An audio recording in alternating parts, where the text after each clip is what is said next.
Hi, how are you doing, guys? This is Anna Peternel from Peternel Property Group, and I welcome today the smart Jesus Sainz Hi, everyone. and the awesome our preferred lender Paul Mitchell. It's going. And today we're gonna talk about buying a house in Texas, but not just that, buying a primary house in Texas, right? So let's say, for example, yesterday I was talking to a potential buyer. They both work remotely in California, so their job is based in California, but they want to move to Texas because it's cheaper and they want to be closer to their family. And they asked me, Anna, what kind of loan can we qualify for under those conditions? They do both have social security numbers. They are American citizens. They just work remotely in a job based in California. Yeah, that's a good question. So, the intent to live, right, is going to be a question that, meaning, as your primary residence, is going to be a question that an underwriter is going to have, right? So we need to satisfy that requirement, meaning why are we moving?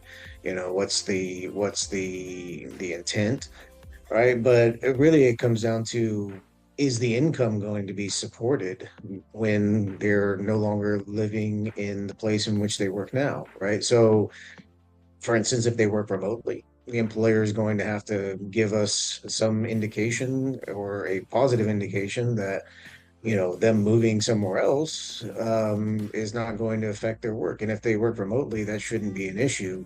What I find is that a lot of people do work remotely, but their employer expects them to live in and work in the city in which they're in currently. So that's kind of the trip up.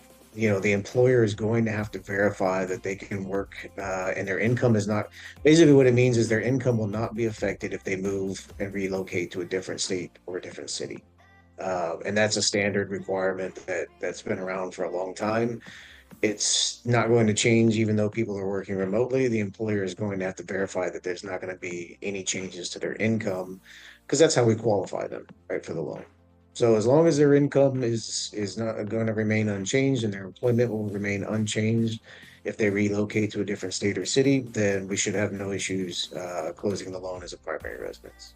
How can they prove that, Paul? I don't know the particulars of the scenario, but I'm just kind of questioning, playing devil's advocate. How can I prove that my income wouldn't change? It's a verification of employment. So we can ask the specific question, right? And ask the employer to write the specific, the employee is, there's not going to be any change, right? But what we see is I work remotely. My home city is, I don't know, Carlsbad, California, right? And I'm moving to Houston, Texas.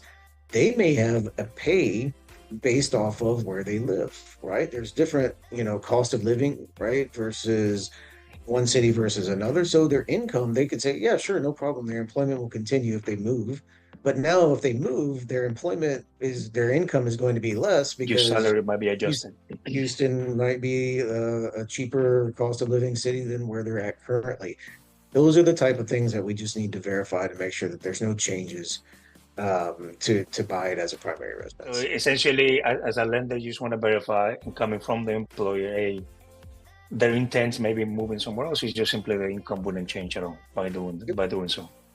And it works the same with self-employed, right? So if you have a self-employed business and that business is located in Denver, Colorado, and you want to buy a primary residence in Houston, Texas, you need to have third-party verification, typically your CPA, that verifies that there's not going to be any changes to your income if you move yourself from that business.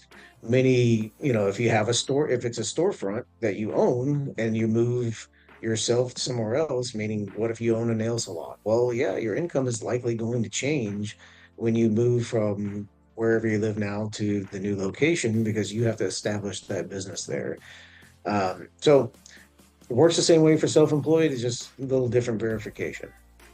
This is a great information. That's why we like to work with you. And that's it. That's it for me. So unless you have any other comment, we'll see you next time. All right. See you.